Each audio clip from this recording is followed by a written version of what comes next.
Hi everyone, welcome to Siddhi KVIS academy. स्वागत है आप सभी का बीए प्रोग्राम मैथमेटिक्स के कैलकुलस लेक्चर सीरीज में। हम शुरू कर चुके हैं यूनिट 1 का चैप्टर नंबर 1, जिसका आज पार्ट नंबर है 5। ठीक है, तो चलिए शुरू करते हैं। देखिए, अब तक हम sets, subsets, Venn diagram,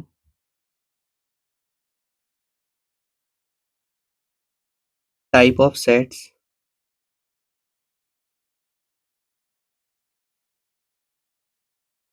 intersection, union,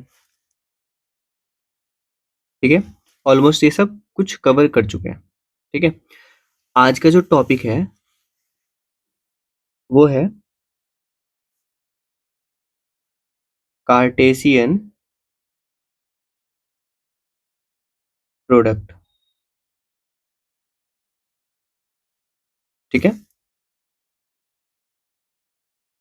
Cartesian product की जो थ्योरी है ये दी गई थी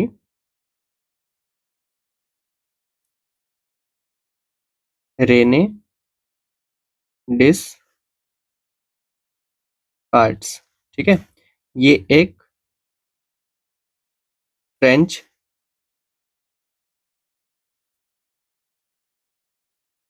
फिलोसोफर और मैथमेटिशियन दोनों थे। ठीक है जी, इस कार्टेशियन प्रोडक्ट में क्या होता है, टू सेट्स, दो सेट, सेट ए और बी। ठीक है, इन दोनों को क्या करते हैं, मिलाते हैं, और मिलाने के बाद एक तीसरा प्रोडक्ट बनता है जिसको हम लिखते हैं ए क्रॉस बी। ठीक है जी, कैसे लिखते हैं, ए क्रॉस बी। अब इसके अंदर जैसे हमने यहाँ पे सेट पढ़ा था पीछे लेक्चर नंबर 1 से 4 तक में, जो हम कवर किए हैं सेट्स को, उसके अंदर जो सेट्स हैं उसमें ऑर्डर नॉट मैटर। ठीक है, ऑर्डर मैटर नहीं करता, लेकिन यहां पर क्या करता है, ऑर्डर मैटर्स।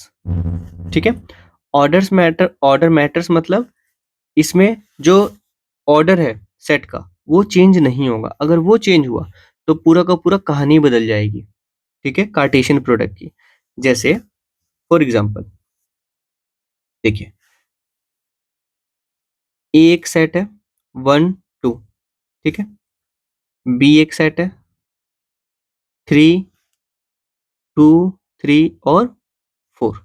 ठीक है, अब यहां से हमें बोल कहता है कि ए इंटरसेक्शन बी निकालो। तो ए इंटरसेक्शन बी मतलब कॉमन, कॉमन क्या है 2, तो यहां से 2 आ गया। इन केस अगर आपको कहता कि ए जो है उसका हम ऑर्डर चेंज कर देते हैं, 2,1 हो गया अब। ठीक है, और बी का भी, बी को वही रहने देते हैं इस बार अभी। ठीक है, तो अब बताइए कि ए इंटरसेक्शन बी क्या होगा, अभी भी तो 2 ही आएगा ना, कॉमन तो वही रहेगा। ऑर्डर तो चेंज हो गया लेकिन कॉमन तो वही है। इसमें ऑर्डर मैटर कर रहा है, नहीं कर रहा है। हम ऑर्डर किसी भी ऑर्डर में लिखें, कोई भी दिक्कत नहीं है। ठीक है, लेकिन अब यहाँ पे ए क्रॉस बी का मतलब क्या होता है, यहाँ पे क्रॉस मतलब इनटू कराया जा रहा है। ठीक है, मल्टीप्लाई नहीं करना है लेकिन इनटू कराया जा रहा है, एक तरीके से यूं समझिए। ठीक है, वो इनटू कैसे होगा, देखिए ए को मान लीजिए, यहीं से हम देखते हैं, ए जो है ये वाला ए है और ये वाला बी। ठीक है, इसी वाले को लेते हैं।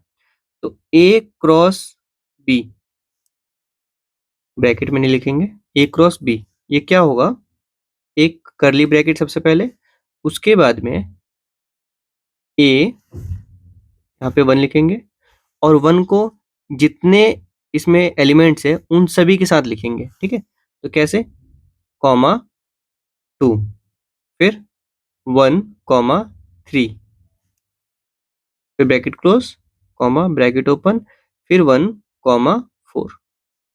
बात समझ आई? 1 का इन सभी के साथ पेयर करेंगे एक एक करके। फिर 2, कॉमा, 2, उसके बाद 2, कॉमा, 3, फिर 2, कॉमा, 4। ठीक है, तो ये बन गया कार्टेशियन प्रोडक्ट। क्या बन गया? Cartesian product. अब अगर हम ऑर्डर को चेंज कर देते हैं, 2, 1 लिख देते हैं, ठीक है, तो अब क्या होगा देखिए।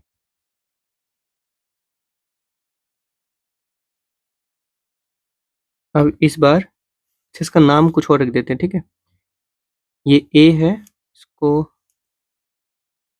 ए डैश कर देते हैं, जिससे पहचान में आ जाए कि ये चेंज वाला है। ठीक है जी। तो अब क्या है, 2 पहले है, तो 2, 2, फिर 2, 3, 2, 4, 1, 2, 1, 3, 1, 4। अब आप ये बताइए, ए क्रॉस बी, ए क्रॉस बी, ए क्रॉस बी, ए क्रॉस बी, तो क्या दोनों में सेम आ रहा है? देख के बताइए। नहीं आ रहा। यहाँ पे 1, 2 है, यहाँ पे 2, 2 है, फिर यहाँ पे 1, 3 है, यहाँ पे 2, 3 है, यहाँ पे 1, 4 है, यहाँ पे 2, 4 है। क्या सेम आ रहा है? नहीं आ रहा है। ठीक है, तो ऑर्डर चेंज हो गया। तो इसीलिए यहाँ पे क्या होगा, ऑर्डर मैटर नहीं करता इस वाले में, लेकिन यहाँ पे ऑर्डर मैटर करेगा कार्टेशियन प्रोडक्ट के टाइम पे। ठीक है, चलिए आगे बढ़ते हैं और इसके डेफिनेशन नोट करते हैं।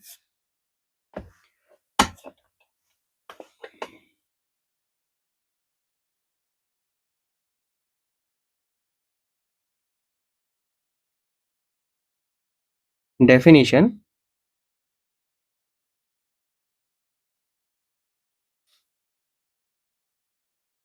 सबसे पहले कार्टेशियन प्रोडक्ट की डेफिनेशन अगर हम लिखें, तो let two sets A and B. ठीक है, ये दो सेट है हमारे पास। इसमें the Cartesian product A cross B is the set of all ordered pairs। ठीक है, जहां small A comma B where a belongs to capital A and small b belongs to capital B। ठीक है, bracket में क्यों लग दिया? बात समझ आई? कार्टेशियन प्रोडक्ट क्या है? कार्टेशियन प्रोडक्ट है set of all ordered pairs where as A comma B. ठीक है, order pair A comma B, जहां पर ए जो है वो हमेशा कैपिटल ए से बिलोंग करेगा और बी जो है वो हमेशा कैपिटल बी से बिलोंग करेगा, मतलब सेकंड सेट से, ये फर्स्ट सेट से, ये सेकंड सेट से। ठीक है, बात समझ आई? ठीक है, अब एक ऑर्डर्ड पेयर यहाँ पे हमने यूज किया है, तो ऑर्डर्ड पेयर का डेफिनेशन क्या है वो हम लिखते हैं, वो भी देख लीजिए। द पेयर, ये सब में कॉमन है कि हम लेट कर रहे हैं दो सेट ए और बी। ठीक है, तो the pair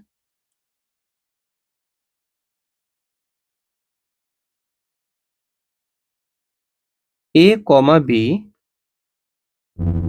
in which the first element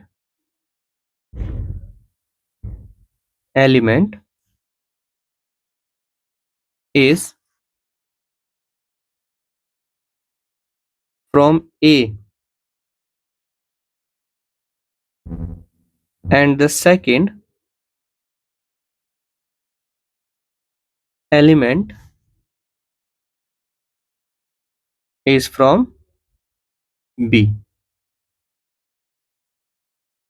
is called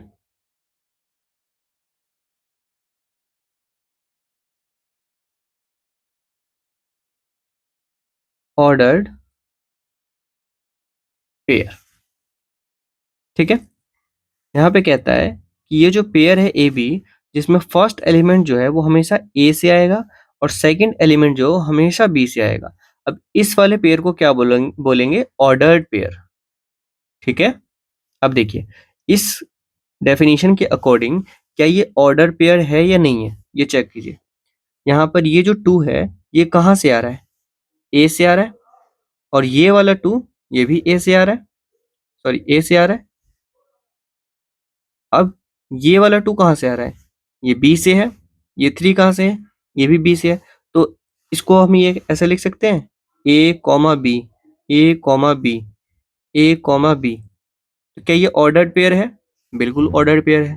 ठीक है, लेकिन अगर हम इसको बी क्रॉस ए कर देते, अगर हम बी क्रॉस ए कर देंगे तब क्या होगा, तब इस केस में बी कॉमा ए हो जाएगा। तो फर्स्ट एलिमेंट क्या है, फर्स्ट एलिमेंट बी से आना चाहिए और सेकंड एलिमेंट हमेशा ए से आना चाहिए। ठीक है, बात समझ आई। अब देखिए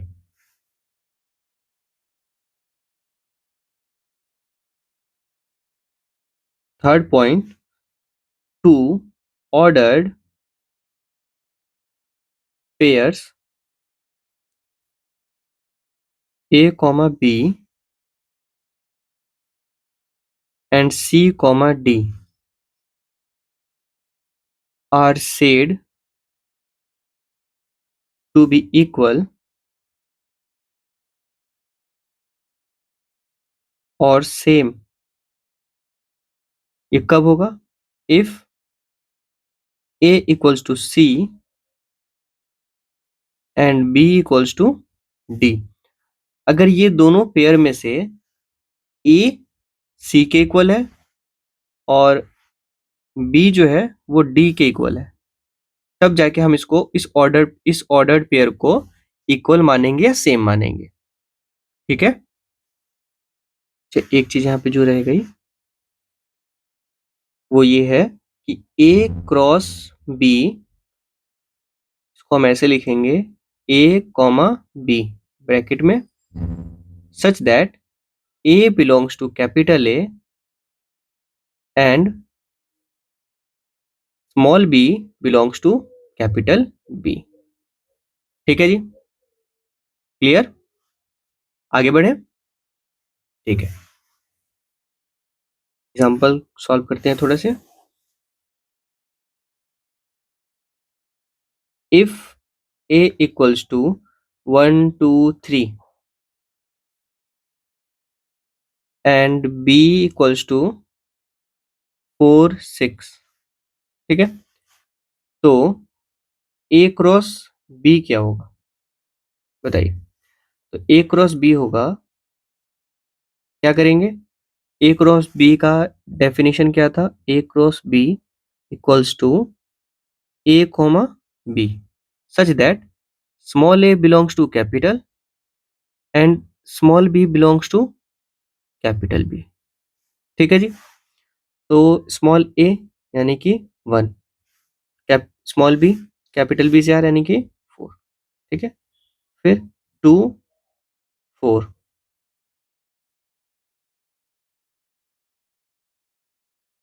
अच्छा इसको 1 के साथ पूरा कर लेते हैं पहले, 1 6। ठीक है, फिर 2 4 2 6,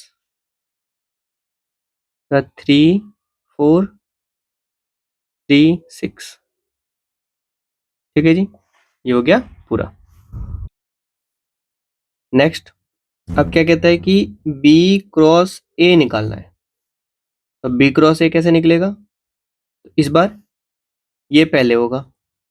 ठीक है, तो इसमें क्या होगा, B क्रॉस A के लिए B comma A such that small b belongs to capital B and small a belongs to capital A। ठीक है, तो 4 1, उसके बाद 4 2, के बाद 4 3, ठीक है। फिर 6 1 6 2 6 3। क्लियर? कोई दिक्कत?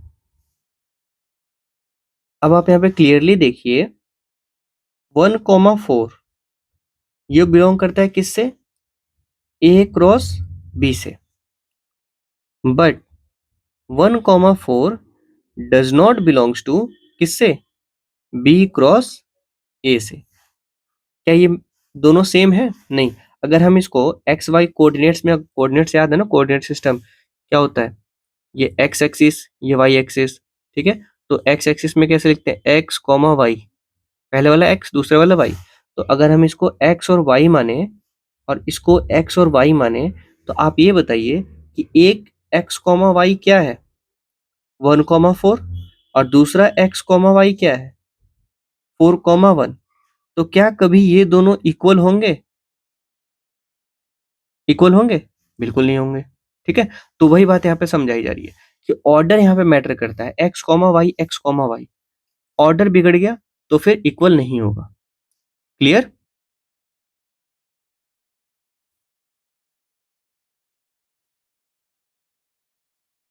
Therefore A cross B is not equal to B cross ए।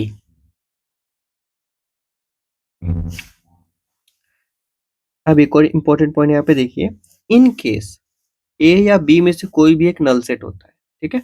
मान लेते हैं ए इक्वल्स टू 1 2 और 3 और बी जो है वो है नल। तो ए क्रॉस बी क्या होगा बताइए? जब ये नल सेट है मतलब इसमें कुछ भी नहीं है, तो कुछ भी नहीं का क्रॉस हम करा ही नहीं सकते, तो इसीलिए ये भी नल हो जाएगा। ठीक है, याद रहेगा। तो बीच में रख देते हैं थोड़ा, ठीक है जी। नल सेट का क्रॉस हम कराएंगे, कार्टेशियन प्रोडक्ट नल सेट का नल ही आएगा। क्लियर? चलिए आगे बढ़ते हैं, कुछ एग्जांपल सॉल्व करते हैं। देखिए एग्जांपल 27 में क्या कहता है, ए है 2,5 और बी है 2,3। तो ए क्रॉस बी निकालना है, बी क्रॉस ए निकालना है, ए क्रॉस ए, और ध्यान रखिएगा इसको हम क्रॉस पढ़ेंगे, मल्टीप्लाई नहीं पढ़ेंगे, ठीक है। ए क्रॉस ए, उसके बाद ए क्रॉस बी जो निकाला हमने, तो ये और ये इसका इंटरसेक्शन निकालना है, फिर इन दोनों का ही यूनियन निकालना है, फिर ए के साथ बी क्रॉस ए का कॉम्प्लीमेंट निकालना है। ठीक है, तो ए क्रॉस ए निकालते हैं पहले, ए क्रॉस बी, ए क्रॉस बी, तो ए क्रॉस बी क्या होगा? 2,2, 2,3, ठीक है, 2,3, उसके बाद 5 है, तो 5,2 और 5,3, ठीक है। तो ये हो गया ए क्रॉस बी। अब बी क्रॉस ए, तो बी क्रॉस ए क्या होगा? 2,5, सॉरी 2,2, 2,5, ठीक है। उसके बाद 3,2 और 3,5, ठीक है जी। अब क्या बोला है? ए क्रॉस ए निकालना है, तो ए क्रॉस ए, ए क्रॉस ए क्या है? ए के साथ ए का, तो 2,2, फिर 2,5, फिर 5,2 और 5,5, ठीक है जी। अब क्या बोला है यहाँ पे? 3 तो निकल गया, अब ए क्रॉस बी का बी क्रॉस ए के साथ इंटरसेक्शन, मतलब 1 2 और 3, तो 1 और 2 का इंटरसेक्शन, 1 इंटरसेक्शन 2, ठीक है। तो 1 और 2 में क्या कॉमन है, देखिए 2, 2,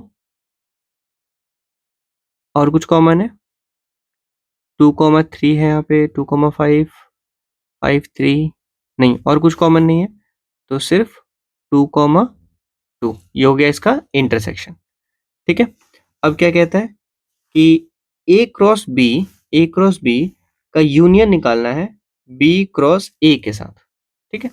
अब इसका यूनियन जो कॉमन है उसको हम एक बार लिखेंगे और बाकी सबको लिख देंगे यहाँ पे, ठीक है जी। तो 1 यूनियन 2, 2, 2, 2, 3, 5, 2, 5, 3, 2, 5, 3, 2, 3, 5, ठीक है जी, क्लियर। अब देखिए क्या बोला है, ए और इसके साथ बी क्रॉस ए का कॉम्प्लीमेंट, तो ए बैकस्लैश बी क्रॉस ए का बी क्रॉस ए, मतलब बी क्रॉस ए का कॉम्प्लीमेंट निकालना है, ठीक है। इसका मतलब क्या हुआ, बी क्रॉस ए का कॉम्प्लीमेंट निकालना है ए के साथ। अब ऐसा कौन सा टर्म है जो ए में नहीं है। अब इस केस में देखिए ए है क्या है, ए है 2, 5 और बी क्रॉस ए क्या है, ये एक ऑर्डर्ड पेयर है, तो इस पेयर का कोई भी इसके साथ मेल नहीं है, ठीक है। तो इसीलिए सिर्फ ये वाला हो जाएगा यहाँ पे कॉम्प्लीमेंट 2, 5, ठीक है जी, बात क्लियर हुई, ठीक है। तो फर्स्ट खत्म। अब 28, इफ ए क्रॉस बी, अगर ए क्रॉस बी ये है तो आपको ए और बी फाइंड आउट करना है, तो सिंपल ए क्रॉस बी, इसका ए क्रॉस बी इसका मतलब क्या है कि ए कॉमा बी होता है, ठीक है, जहां पर ए क्या है, कैपिटल ए से बिलोंग करता है एंड स्मॉल बी जो है वो कैपिटल बी से बिलोंग करता है।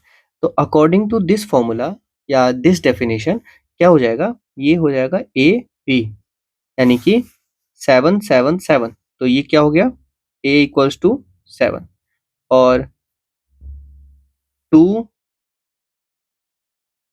सॉरी ए इक्वल्स टू 7 हो जाएगा और यहाँ पे 2, 2, 2, तो ये हो जाएगा कैपिटल ए, ठीक है। और कैपिटल बी क्या हो जाएगा, यहाँ पे 2 है, ये 3 है, ये 4 है, फिर 2, 3, 4, मतलब 2, 3 और 4, तो ये हो गया कैपिटल बी। तो इनको हम ठीक से लिख देते हैं ऐसे ब्रैकेट में 7, 2, ठीक है जी, बात समझ आई। चलिए आगे बढ़ते हैं, ये भी सॉल्व हो गया। 29th, if A is a subset of C and B is a subset of D, then show that A cross B is also a subset of C cross D। 29th में क्या होगा, A cross B, late कर लीजिए कि x comma Y है, ठीक है।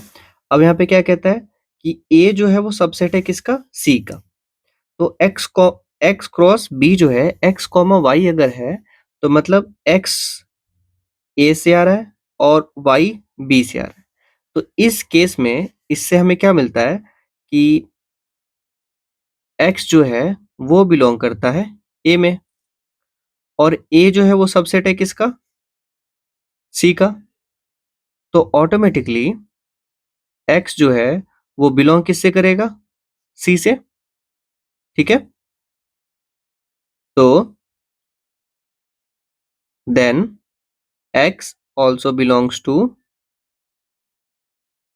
नहीं ऐसे नहीं, subset of and A is subset of C then X also belongs to C. Similarly, Y belongs to B and B is a subset of D, then Y so belongs to D. ठीक है, यहाँ तक किसी को कोई दिक्कत? ठीक है, तो अब क्या बोला है कि अगर ये सिचुएशन है तो ये होगा। अब सिंपल सी बात है कि यहाँ पर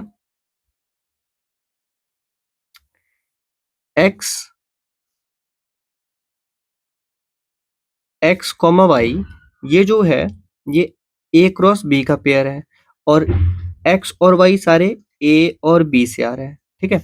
और a और b जो है वो दोनों सबसेट किसका है? c और d का सबसेट है। तो यहाँ पर जब हम ये कह सकते हैं कि x comma Y belongs to a cross b, ठीक है, then x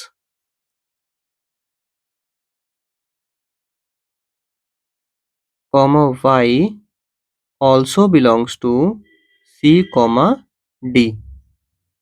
Therefore, A cross B is a subset of C cross D. ठीक है जी, बात समझ आई? अगर A क्रॉस B का जो पेयर है x कॉमा वाई, ठीक है, इतना तो हमारे पता है, हमने लेट कर लिया। अब क्या हुआ, इसमें से जो x आ रहा है वो बिलोंग करता है A से और जो y है y ये बिलोंग करता है b से। तो यहाँ पे हमें क्वेश्चन में गिवन है कि a सबसेट है c का और b सबसेट है d का। तो जब a सबसेट है c का तो इसका मतलब x जो है वो c से बिलोंग करता होगा। जब a से बिलोंग करता है और a सबसेट है c का तो c से बिलोंग करता है x, y b से बिलोंग करता है और b जो है वो सबसेट है d का तो फिर y d से भी बिलोंग करेगा। क्लियर? तो जब ये सिचुएशन हमें पता लग गई तो यहाँ से क्या होगा कि x कॉमा वाई बिलोंग कर रहा है a क्रॉस b से तो x comma Y c cross d से भी बिलोंग करेगा, ठीक है। और जब ऐसे सिचुएशन हो गया तो मतलब therefore a cross b is a subset of c cross d। कोई समस्या? ठीक है, आगे बढ़ते हैं। Find three distinct element of n मतलब natural numbers cross rational number backslash natural numbers मतलब नेचुरल नंबर्स का कॉम्प्लीमेंट निकालना है हमने, ठीक है। तो रेशनल नंबर्स में से नेचुरल नंबर्स को हम छाट दें तो क्या बचता है? नेक्स्ट पेज पे करते हैं इसको। 30, ठीक है, क्या है? Natural numbers cross rational backslash natural, ठीक है। अब यहाँ पे देखिए n क्या है? n है 1 2 3 4 डॉट डॉट डॉट इन्फिनिटी तक। लेकिन यहाँ पे क्या बोला? थ्री डिस्टिंक्ट एलिमेंट निकालना है तो हम तीन ही एलिमेंट निकालेंगे। तो यहाँ पे तीन ही तक लेते हैं, ठीक है। अब q बैकस्लैश n इसका मतलब क्या हुआ? इसका मतलब हुआ n का कॉम्प्लीमेंट, ठीक है। अब n का कॉम्प्लीमेंट क्या होगा? नेचुरल रेशनल नंबर्स में से नेचुरल नंबर्स को हम निकाल दें तो क्या बचता है? तो बच जाएगा 1/2 3/2 4/5, ठीक है। ऐसे बच जाते हैं मतलब जो डेसिमल में आ जाते हैं, ठीक है। तो हमने तीन एलिमेंट तक बोला गया था इसलिए हमने तीन ही लिया। अब इन दोनों का क्रॉस कराना है तो n cross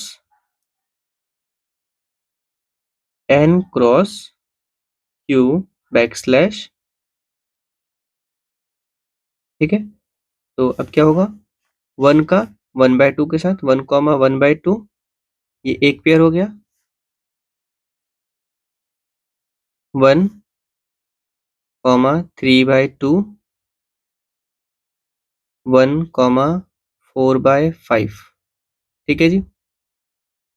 clear? 3 distinct element मांगा था इसने, तो हमारे पास 3 डिस्टिंक्ट एलिमेंट आ गए हैं।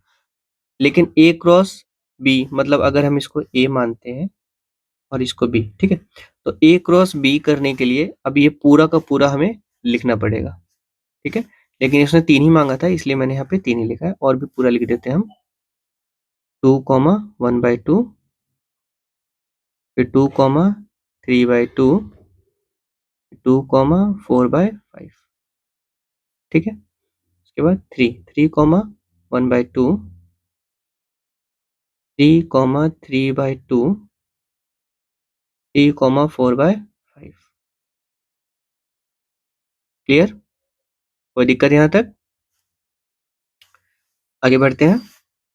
देखिए, give an example of proper noun empty subset S of R cross R, also give an element of R cross R slash S, मतलब S का कॉम्प्लीमेंट, ठीक है। इसका मतलब S का कॉम्प्लीमेंट निकालना है। चलिए इसको सॉल्व करते हैं। 31st को proper noun empty subset of S बोला है ना, सबसेट ऑफ S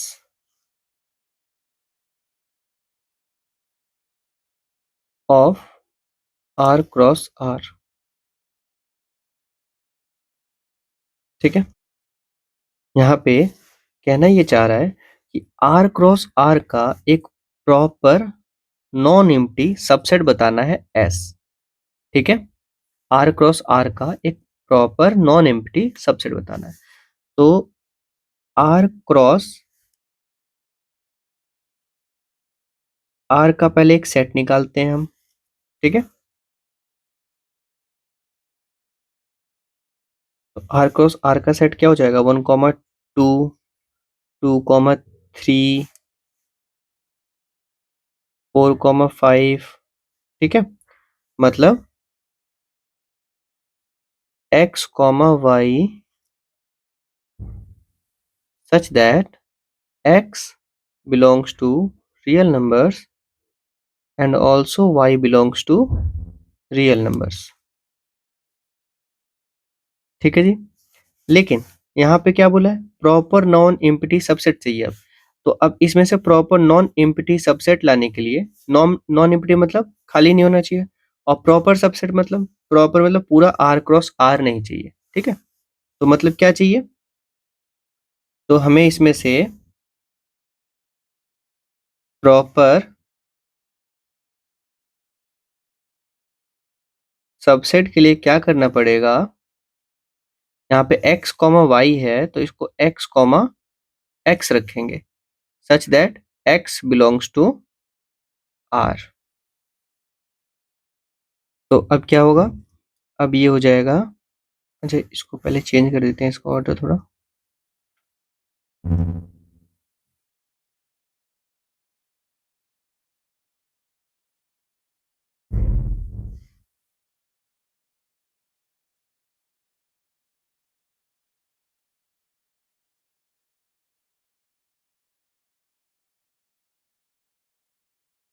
अब परफेक्ट हुआ। तो ये हो जाएगा 1,1, 2,2, 3,3, ठीक है। लगभग ऐसा चलता चला जाएगा, ठीक है। तो अब क्या हुआ, ये एक प्रॉपर सबसेट है जिसमें R पूरा भी नहीं है और नॉन एम्प्टी भी है, ठीक है। नॉन एम्प्टी बोला है तो नॉन एम्प्टी हो गया, और प्रॉपर सबसेट बोला तो प्रॉपर सबसेट हो गया। मतलब R इसमें 2 बार नहीं इस्तेमाल किया गया, 2 अलग-अलग R को इस्तेमाल नहीं किया गया, एक ही R है, ठीक है, X। तो अकॉर्डिंग टू क्वेश्चन ये क्या बन गया, ये हमारे लिए S बन गया, ठीक है। अब क्या बोला है, R क्रॉस R, ये बोला था ना, R cross R backslash S, मतलब S का कॉम्प्लीमेंट निकालना है हमने। इसका कॉम्प्लीमेंट, कॉम्प्लीमेंट क्या हो गया, जो इसमें नहीं है, तो इसमें कौन सा नहीं है, इसमें x y नहीं है, मतलब 1,2, 2,3, ये वाले नहीं है, ठीक है। तो हम ये कह सकते हैं x, y such that x belongs to R and y belongs to R, ठीक है जी। तो ये हो जाएगा हमारा फाइनल आंसर। बात समझ आई अच्छे से? ठीक है, आगे बढ़ते हैं।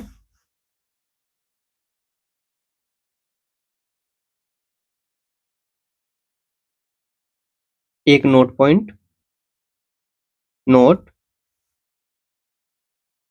इफ A इज N और B क्या है, M है,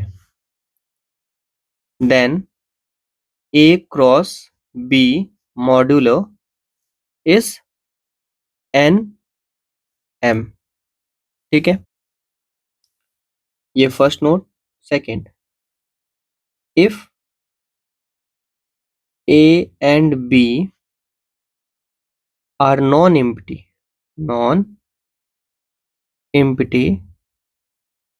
sets and either one of them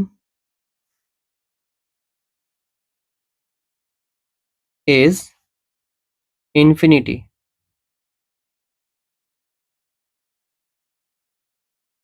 या infinite, then A cross B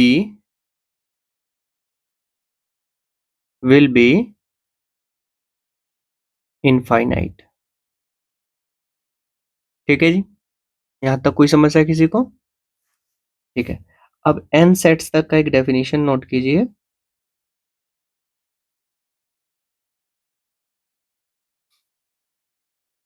इसमें कहता है late A1, A2, A3, AN be a set, then their Cartesian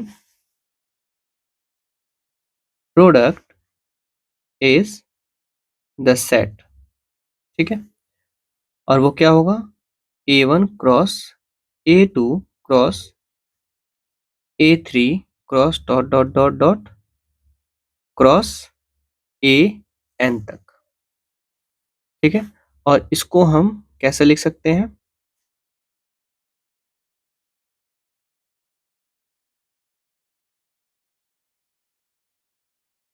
x1, x2, x3 dot dot xn bracket close, such that, इधर नीचे लिख लेते हैं,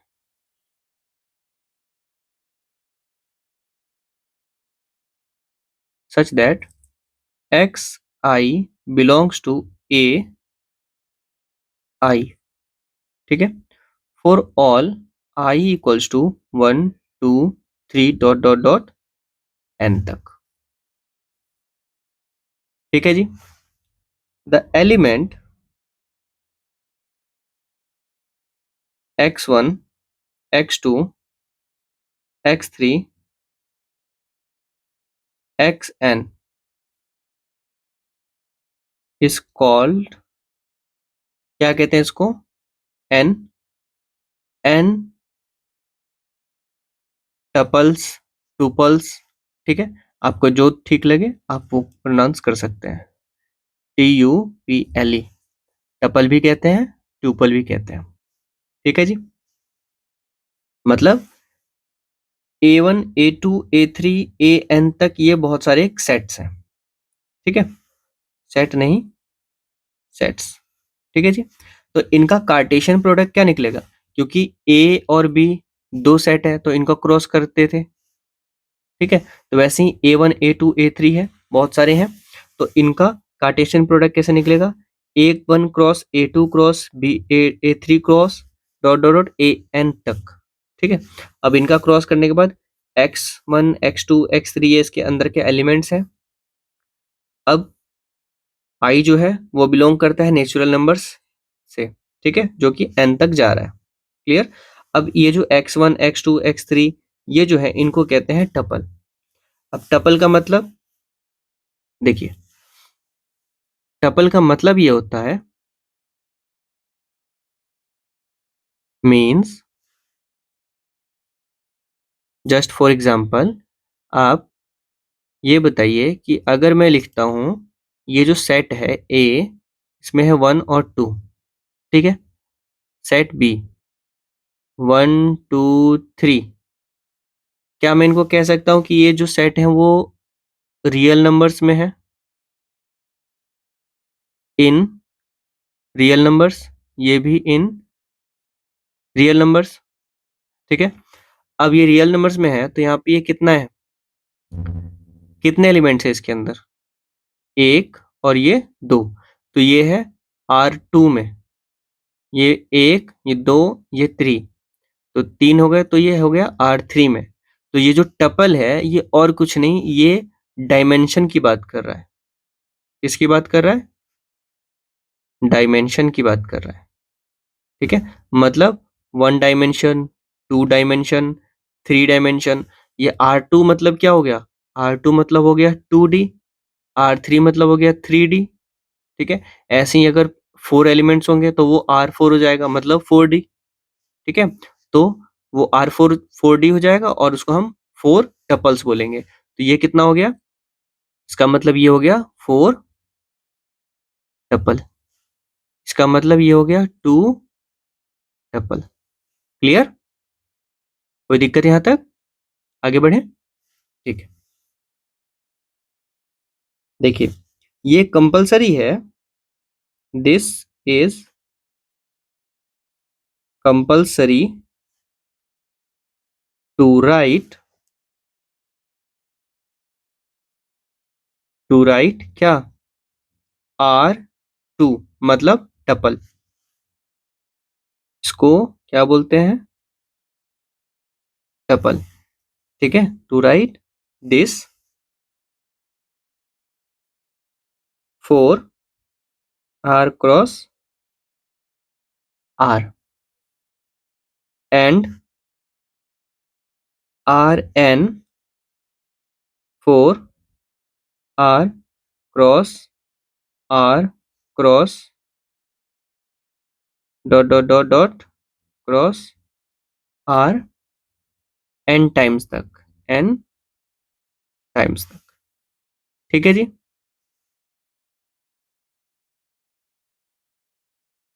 R2 को हमेशा कहते हैं ऑर्डर्ड पेयर, ठीक है। वहीं R3 को कहते हैं ऑर्डर्ड ट्रिपल, ठीक है, याद रहेगा, ठीक है। आगे बढ़ते हैं, एक एग्जांपल देखिए, कहता है which of the following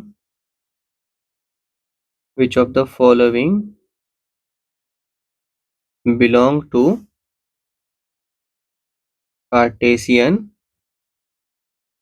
product, और वो क्या है, Q cross Z cross N, ठीक है। First 3,0, second 1/2, 1/2, 1/2, third 1 1 1, fourth 1/2, -5 to 2, और फिफ्थ माइनस का 2 2,3, ठीक है। अब बताना है कि ये कार्टेशियन प्रोडक्ट है या नहीं। अकॉर्डिंग टू अवर फॉर्मूला या डेफिनेशन, कार्टेशियन प्रोडक्ट मतलब, अब इसको अगर हम कहें x y और z, ठीक है, तो z नहीं, ABC कर लेते हैं क्योंकि z यहाँ पे ऑलरेडी है, तो ए बी, कलर भी चेंज करते हैं, ओके, ए बी और सी, ठीक है। तो इसका मतलब क्या हुआ, ए बिलोंग करेगा क्यू से, बी बिलोंग करेगा किससे, जेड से, और सी बिलोंग करेगा किससे, नेचुरल नंबर से। क्लियर। अब आप ये बताइए कि यहाँ पे ए बी सी 3 है, तो ये 3 है, मतलब क्या हुआ, R3 की बात कर रहे हैं, मतलब ऑर्डर्ड ट्रिपलेट, ठीक है। ट्रिपलेट था ना, ट्रिपल, ऑर्डर ट्रिपल, ठीक है जी। तो ऑर्डर ट्रिपल की बात की जा रही है, तो यहाँ पे क्या होगा, ये होगा नो, ये कार्टेशियन प्रोडक्ट नहीं है, क्यों, because it belongs to R2, ठीक है। ये R2 से बिलोंग करता है, ना कि R3 से, और हमें R3 में चाहिए ए बी सी 3, तो ये पहले ही हार गया, R2 में है तो। नेक्स्ट, अब ये क्या होगा, इसमें भी नो होगा, बाय, बिकॉज 1/2 है ना, यानी कि सी, या फिर 1/2 does not belongs to natural numbers, ठीक है जी। ये नेचुरल नंबर से बिलोंग नहीं करता है, इसीलिए ये भी कार्टेशियन प्रोडक्ट नहीं होगा। थर्ड, 1 1 1, तो 1 रेशनल नंबर में भी आता है, इंटीजर्स में भी आता है, और नेचुरल नंबर्स में भी आता है, तो इसका होगा यस, ठीक है। क्यों, क्योंकि 1 बिलोंग्स टू क्यू, जेड और नेचुरल नंबर्स, तीनों से बिलोंग करता है, ठीक है। साथ में अब यहाँ पे रूट टू जो है वो फिर से सी के पास डाला हुआ है, और सी क्या है, हमारा नेचुरल नंबर है। तो सी जब नेचुरल नंबर है, तो रूट टू क्या होता है, रूट टू होता है इरेशनल नंबर, मतलब ये भी नहीं होगा, ये हो जाएगा गलत, ठीक है। तो यहाँ पे आएगा no, because because root two does not belongs to natural numbers, ठीक है जी। यहाँ पे माइनस का 2, 2 और 3, तो माइनस का 2 यहाँ पे रखा गया है, तो माइनस का 2 जो है, अब यहाँ पे -2 कर दिया है, ठीक है। तो -2 क्या है, ए से बिलोंग कर रहा है, और ए को क्या करना था हमें, ए बिलोंग करेगा रेशनल नंबर से, मतलब ए बाय बी के फॉर्म में रखना था इसको, लेकिन ये है नहीं, तो यहाँ पे भी नो होगा, because because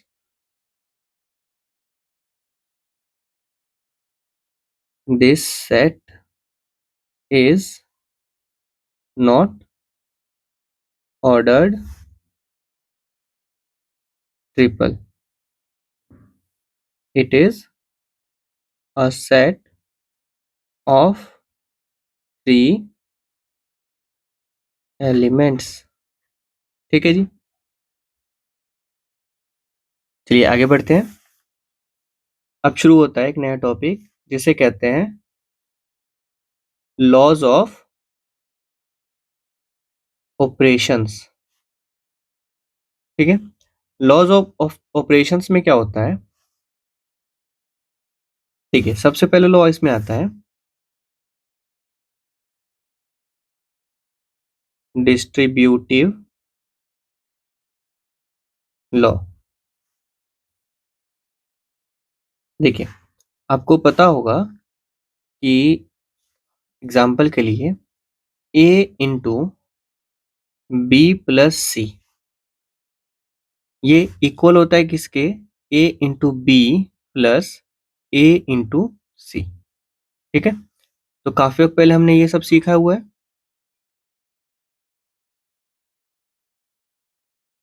for all A B C, ये बिलोंग करते हैं किससे, रियल नंबर से, ठीक है जी। तो ये आप सभी को याद है। तो इनका ही इस्तेमाल हम करते हैं, उसको कहते हैं डिस्ट्रीब्यूटिव लॉ। ठीक है, मतलब डिस्ट्रीब्यूट हो जाती है पावर्स। ठीक है, यहाँ पे क्या हो रहा है, इकट्ठा है, लेकिन इसको हमने डिस्ट्रीब्यूट कर दिया, अलग अलग बांट दिया कॉमन लेने की बजाय। अब यही वाला पावर, यही वाला चीज हम यूज करेंगे सेट्स में। तो उसको कैसे करते हैं, देखिए। मान लीजिए A B C are three sets. ठीक है, देन ए क्रॉस या फिर A intersection B union C है। तो इसको हम कैसे लिख सकते हैं, A intersection B union A intersection C. ठीक है, इसको ही हम कहते हैं डिस्ट्रीब्यूटिव ब्यूटिव लॉ। अब अगर हम ऐसे नेचुरल नंबर्स के रिस्पेक्ट में करें तो A intersection natural number rational number union real number. तो कैसे होगा, natural numbers intersection rational numbers union natural numbers intersection rational numbers. Clear. अब आपके लिए एक प्रश्न है कि यहां पर इसमें और इसमें, इन दोनों में अगर हम इसकी बजाय रिप्लेस कर देते हैं, if we replace intersection with union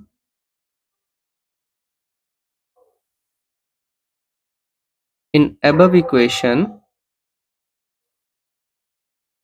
then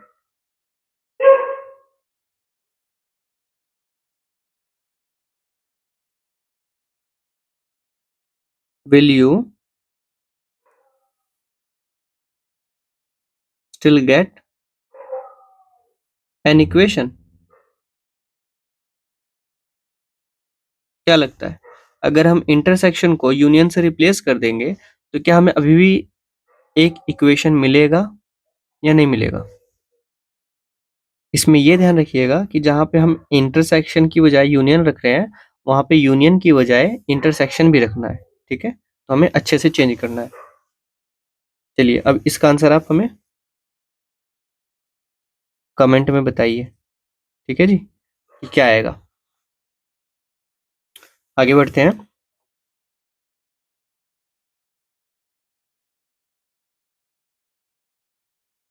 theorem 3, इसको कहते हैं laws of distributivity.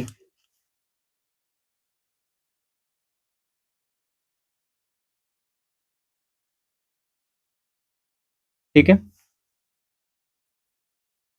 Late A B C are three subsets of a universal set U, then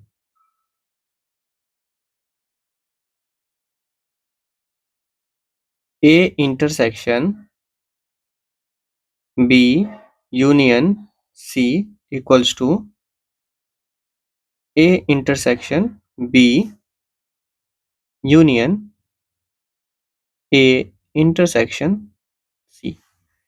इसको क्या बोलेंगे, इसको बोलेंगे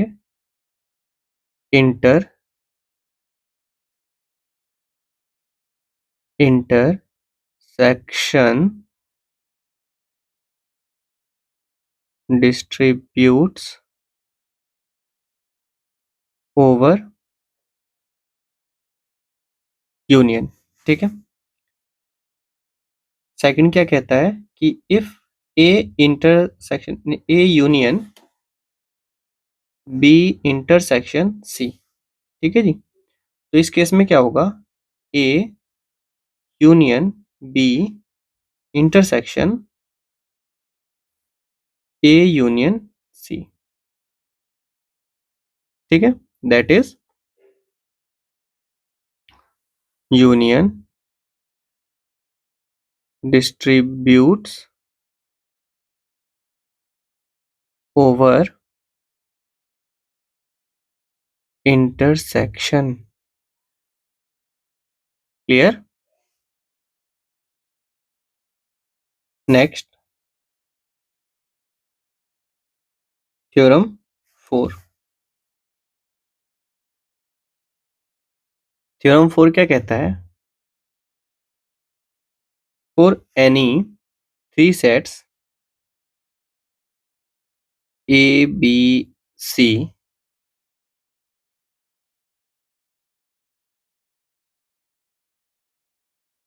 first A union B cross C is equals to A cross C union A cross B cross C। ठीक है। Second, A intersection B cross C is equals to A cross C intersection A cross B cross C। इसको कहते हैं the Cartesian product of sets distributes over the union of sets। और इसको कहते हैं the Cartesian product of sets distributes over the intersection of sets. ठीक है जी। Clear. अब इन्हीं को आगे हम प्रूफ करते हैं। ठीक है। इसका फर्स्ट प्रूफ करेंगे और इसका भी फर्स्ट प्रूफ करेंगे, और बाकी के दो का प्रूफ बिल्कुल सिमिलर होगा, तो आपको वो करना है प्रूफ। ठीक है। प्रूफ थ्योरम थर्ड का फर्स्ट। जैसा कि हम जानते हैं, as we know that sets are equal if and only if कब each is a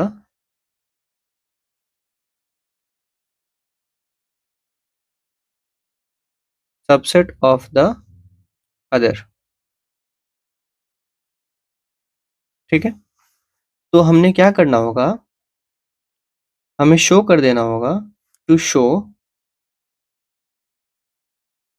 show that क्या A intersection B union C is a subset of A intersection B union A intersection C। ठीक है। And A intersection B union A intersection C is a subset of किसका? A intersection B union C। ठीक है जी। तो अगर हम ये दोनों प्रूफ कर देते हैं तो वो ऑटोमेटिकली प्रूफ हो जाएगा। चलिए प्रूफ करते हैं। Now X belongs to A intersection B union C। So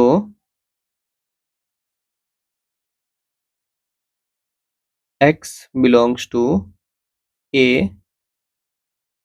and X belongs to B union C।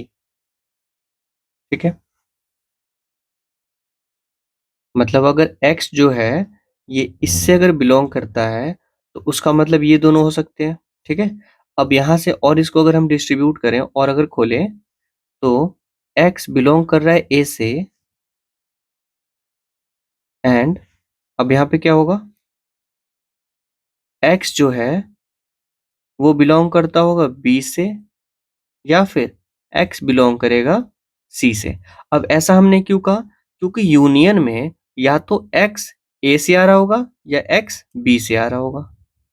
ठीक है, X या तो A से आएगा या X B से आएगा। ठीक है जी, आगे बढ़ते हैं। X belongs to A and X belongs to B या फिर X, इसको भी ब्रैकेट में डाल लेते हैं, belongs to A और X और नहीं and X belongs to C। ठीक है, यहां तक दिक्कत किसी को?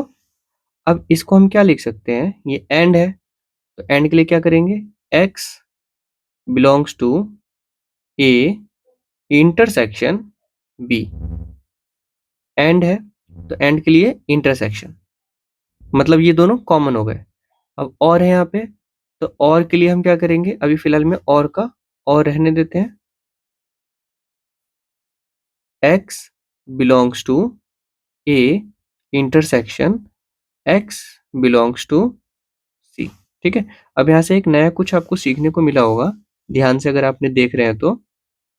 अब देखिए यहाँ पे क्या करेंगे, X belongs to A intersection B। ठीक है, अब यहाँ पे और है तो और की बजाय U मतलब यूनियन, और यहाँ से फिर यहाँ से हमने कॉमन निकाल लिया, X को बाहर यहाँ पे निकाल लिया हमने पूरा, तो इसको A इंटरसेक्शन C। ठीक है जी, तो मतलब हमें यहाँ पे क्या मिला, X जो है वो बिलोंग कर रहा है A intersection B union A intersection C। तो क्या हमने यही प्रूव करना था, A इंटरसेक्शन B और यूनियन A इंटरसेक्शन C। ठीक है, सो वी हैव प्रूव्ड क्या, द फर्स्ट इंक्लूजन। ठीक है, मतलब ये फर्स्ट, इसको हम नाम दे देते हैं फर्स्ट और ये सेकंड। ठीक है जी,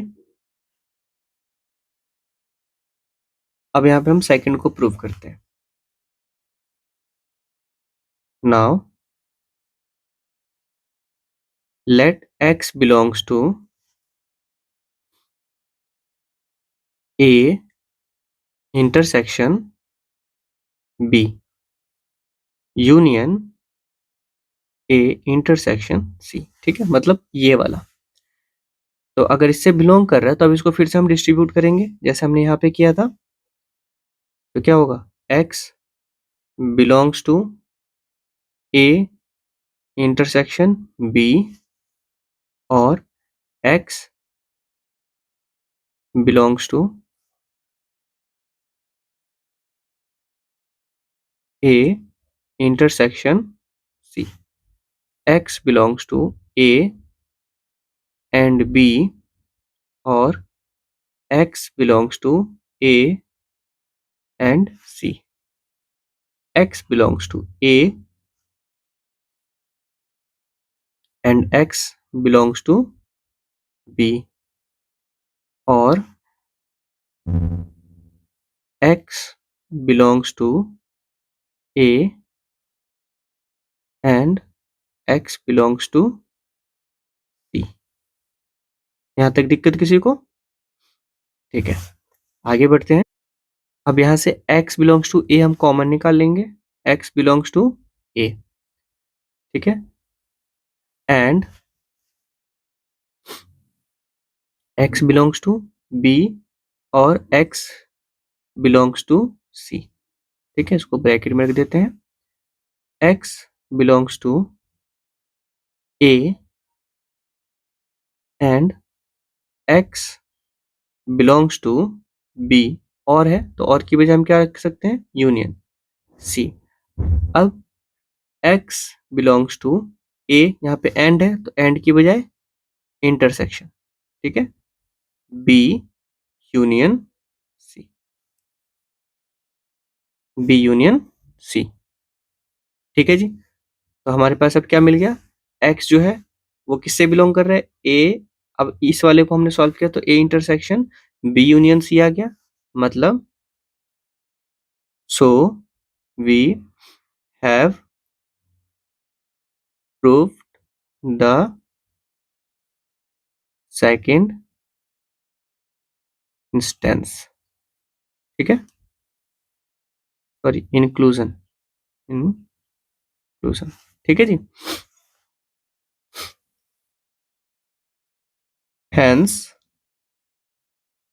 proved क्या कि A intersection B union C, ये जो है always and always A intersection B union A intersection C होगा, ठीक है, कोई शक? अब आपको क्या करना है, इसी थ्योरम का part 2 proof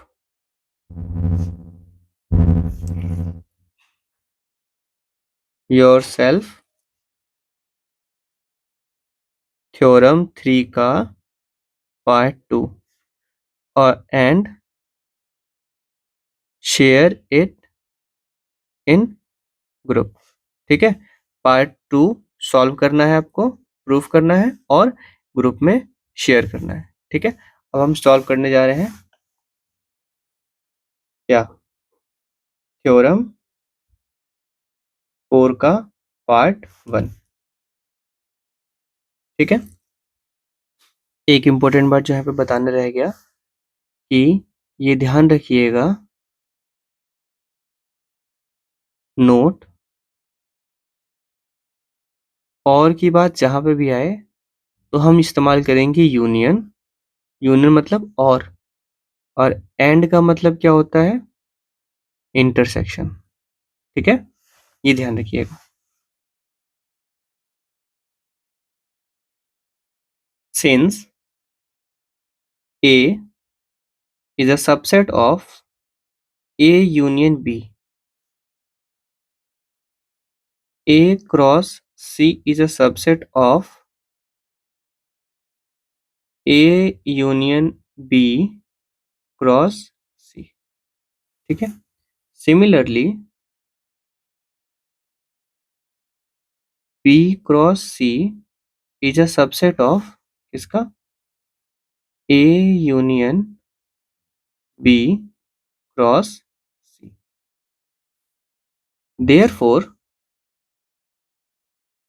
A cross C union B cross C is a subset of A union B cross C, ठीक है। तो हमें क्या चाहिए? So we need to prove that A union B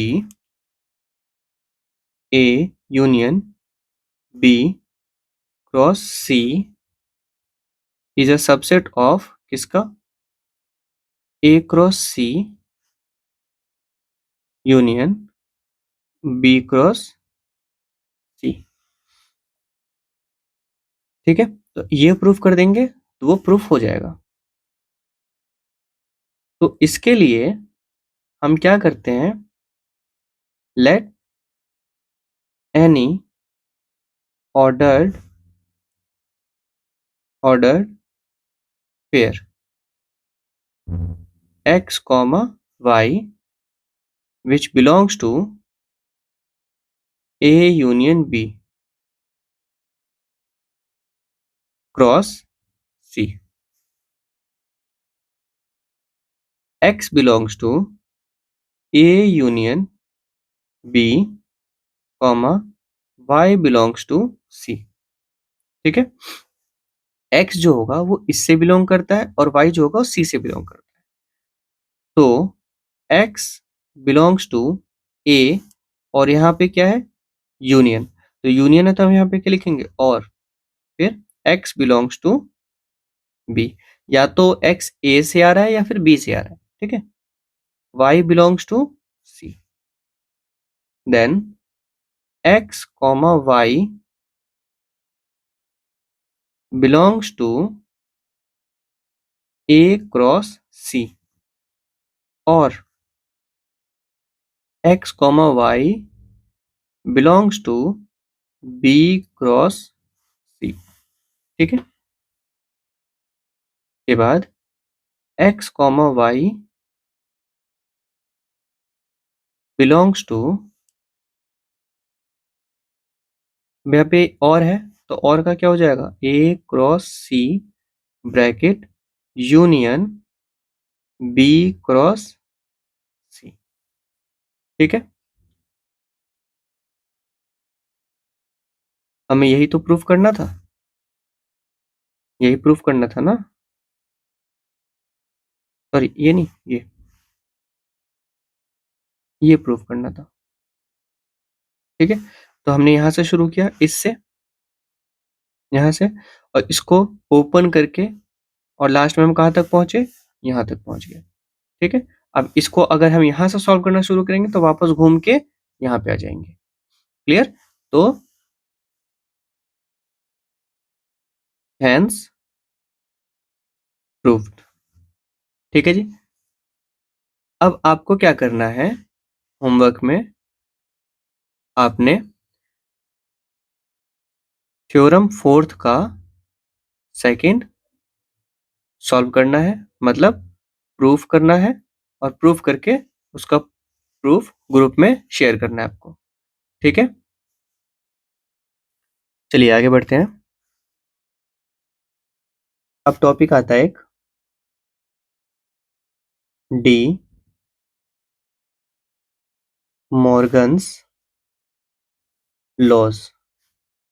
ठीक है, अब डी मॉर्गन्स लॉज क्या है, सबसे पहले तो ये जानिए कि ये कौन थे। तो ये है, इनका पूरा नाम है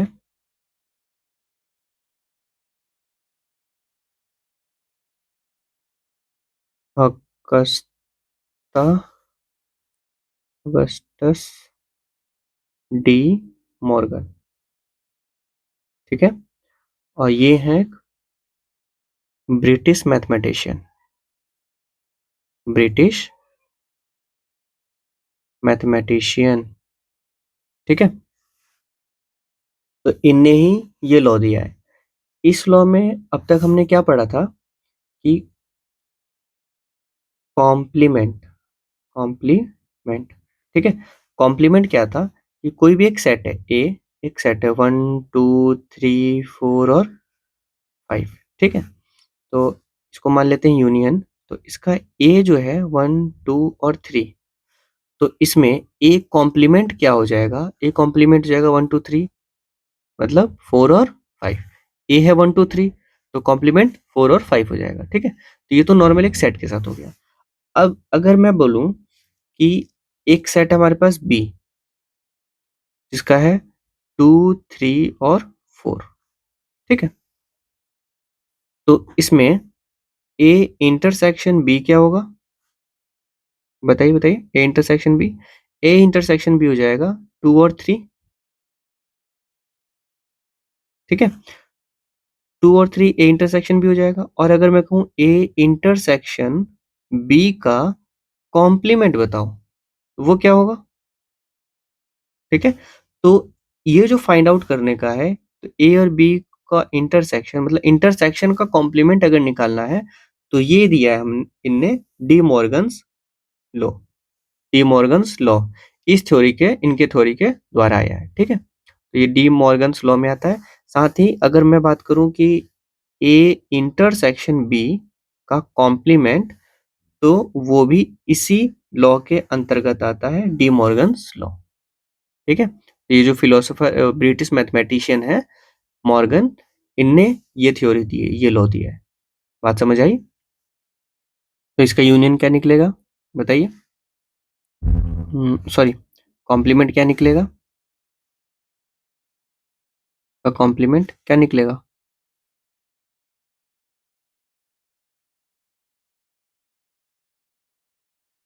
जो यूनियन होगा उसमें से कॉम्प्लीमेंट निकल जाएगा, है ना। तो यूनियन भी निकालना होगा। A union B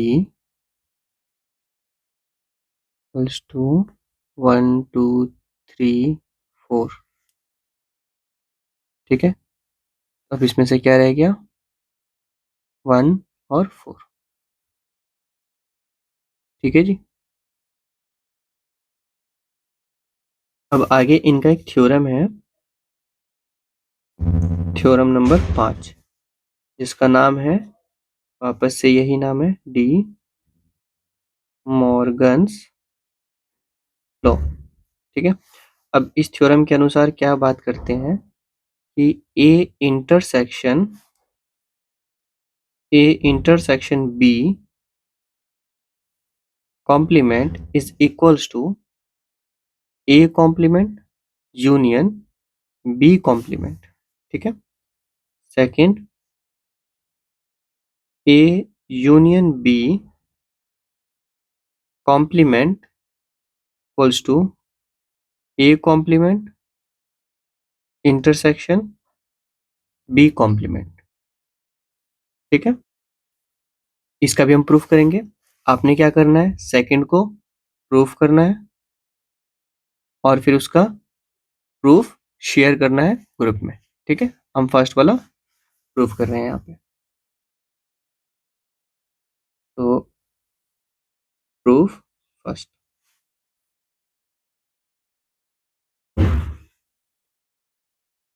late x belongs to A intersection B का कॉम्प्लीमेंट, ठीक है। Now x belongs to A intersection B का complement equals to universal set, कुछ यूनिवर्सल होगा वहां पे, तो उसमें से बैकस्लैश ए इंटरसेक्शन बी, ठीक है। ये इसके इक्वल होगा। Then x belongs to, sorry, x does not belongs to होगा ए इंटरसेक्शन बी। अगर कॉम्प्लीमेंट है तो ए इंटरसेक्शन बी से बिलोंग नहीं करेगा, ठीक है। Then x does not belongs to A और